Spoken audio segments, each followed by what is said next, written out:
ఉద్యమాలకి ప్రభుత్వాలు తగిన భద్రత కల్పించాలి లేదా వదిలేసేయాలి. కానీ ఎదురుదాడి చేయించేటటువంటిది రాజకీయంగా రైటా రాంగ్ అంటే ఇప్పుడు అది రైట్ అంటున్నాం. భవిష్యత్తులో మనం చేసినప్పుడు దాడులు చేస్తే ఆటవికమందాం, ఇప్పుడు మనం చేసేది పోరాటమందాం. మన మీడియా మన చేతిలో ఉంది, అదే నడుస్తుంది. నిన్న రాష్ట్ర వ్యాప్తంగా డిఎస్సి బాధితుల తరపున పోరాటాలలో భాగంగా వైఎస్ఆర్ కాంగ్రెస్ పార్టీ చేసిన ఆందోళనల మీదన పోలీస్ కేసులు, తప్పుడు కేసులే.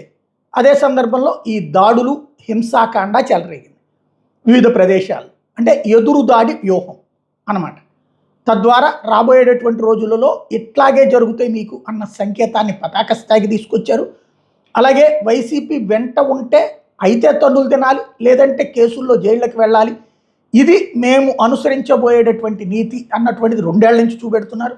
నిన్న పీక్ స్టేజ్లో ఓపెన్గానే చేశారు.